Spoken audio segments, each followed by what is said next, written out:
What's up, everyone? In this video, we're going to talk about the most important things you need to know heading into the market this week. The market did absolutely amazing last week, but this week we do have some more big earnings on the way. The housing market is cooling down just a little bit, and we do have some pretty big economic data set to be released. Now, before we get too much into the video, I want to show you something very interesting that I've been seeing with the market lately.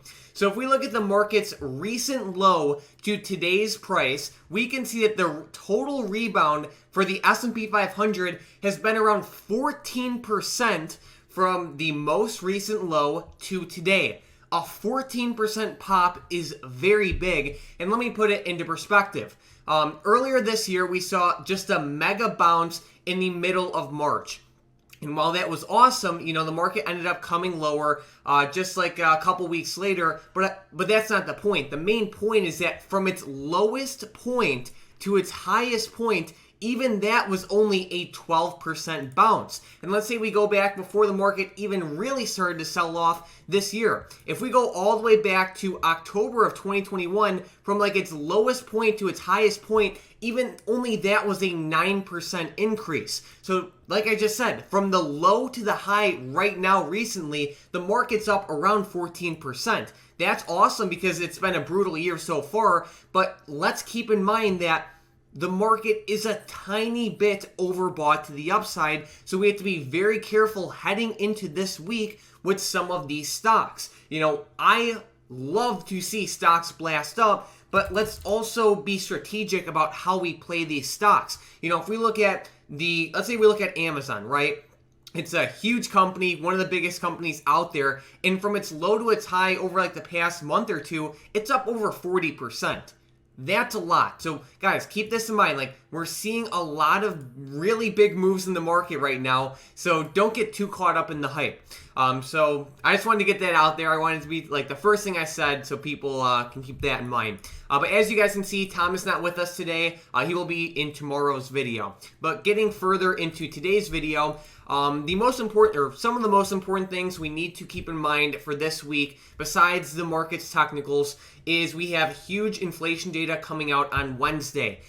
Inflation has been absolutely out of control over the past year, especially the last time we had the CPI report. It came in at 9.1%.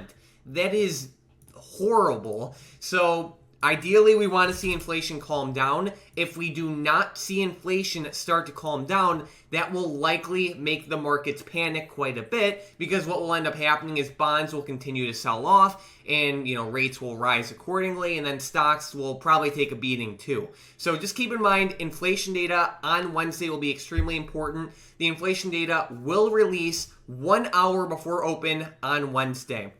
We also have a little bit of inflation data on Thursday, an hour before open too, but Wednesday is the main day. On Friday, we have a preliminary reading of the consumer sentiment. This is also important considering consumer sentiment has basically been at an all-time low. So ideally, we would like to see that start to pop up.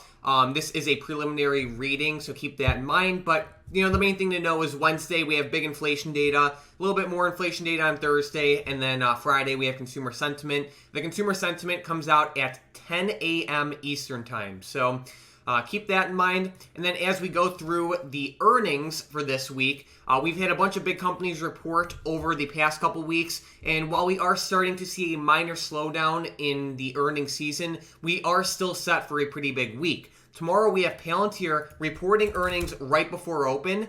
A lot of growth companies have been doing, I would say overall, it was a pretty decent earnings season, especially in terms of reactions. We had DraftKings report on Friday, and they did pretty well, so that was great to see. Obviously, it really just depends on how the company's doing. Looking at Palantir from its low to its high recently, it is up, oh my god, this thing's up around 77% from its low to its high. So it's a little bit overextended, but hey, if they report great earnings, of course they can pop. Just keep in mind, they're up a good amount. So they're going to report right in the open tomorrow morning.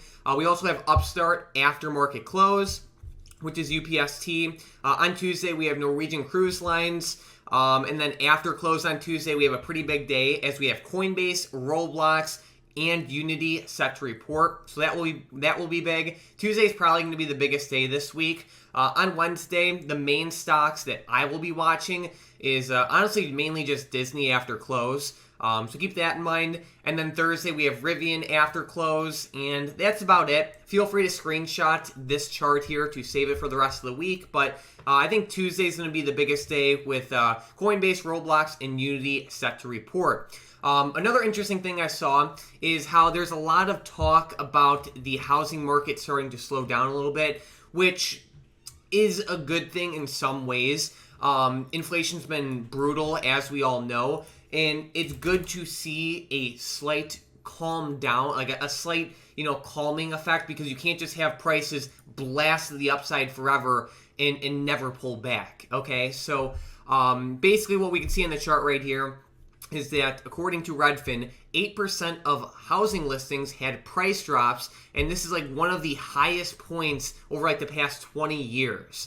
So, obviously that's big. There are probably a couple reasons for this. One, interest rates rising has a direct impact on housing affordability. So as we see interest rates across the board just explode up, not only does it hurt stock valuations, but it also increases the rates that people use, to borrow money with. So it makes mortgages a lot more expensive. So, if it makes mortgages more expensive, it decreases affordability. So, keep that in mind. It's not like there's any major news associated with this data, but it is important to keep in mind that the housing market is slowing just a little bit. So we'll see what happens. And then there was also some news about how the U.S. House sends to Senate assault-style weapon ban.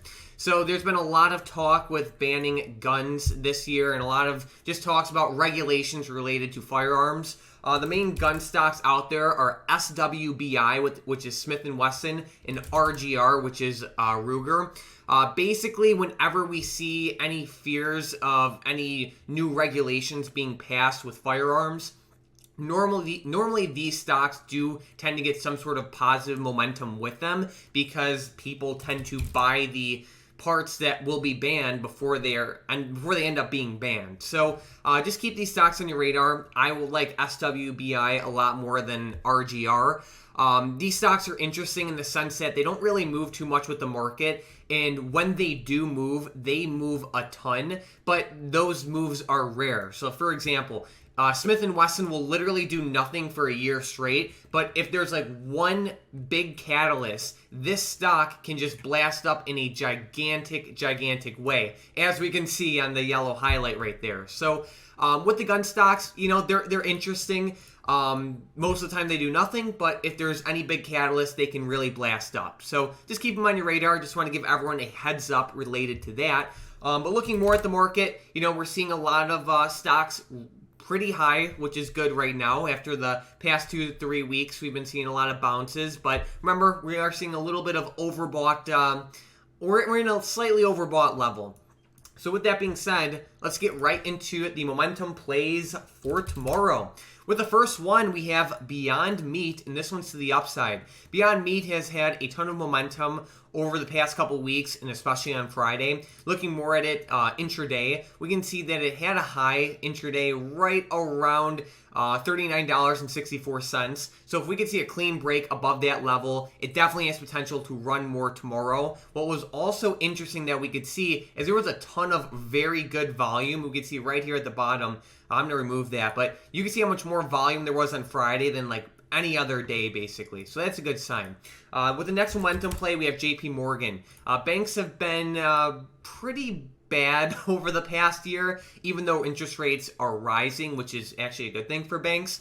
But banks are still in a pretty good position, in my opinion, and they're actually at an oversold level right now. Looking at JP Morgan's chart intraday, we can see it did have some pretty decent resistance right around 116.19. If it could break clean above that level, $116.19, I believe it has potential heading into tomorrow. And then with the last one, we have good old Apple.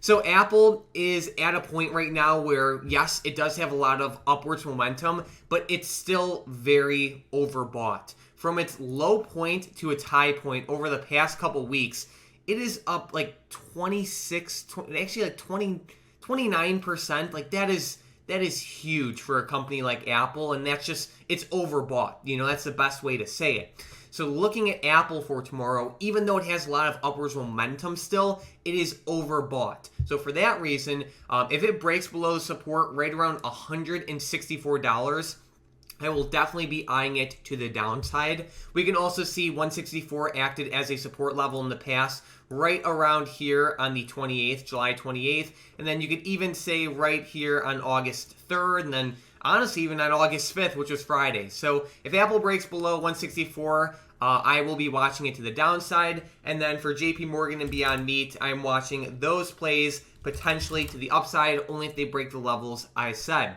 But while we're on the topic of momentum plays, I want to give a giant shout out to today's member of the day, which is Great Trade 20. Thank you so much for all of your support for Stocked Up. Thank you so much for all the activity in the Discord and all of your, I guess you could just say positive words in the chat.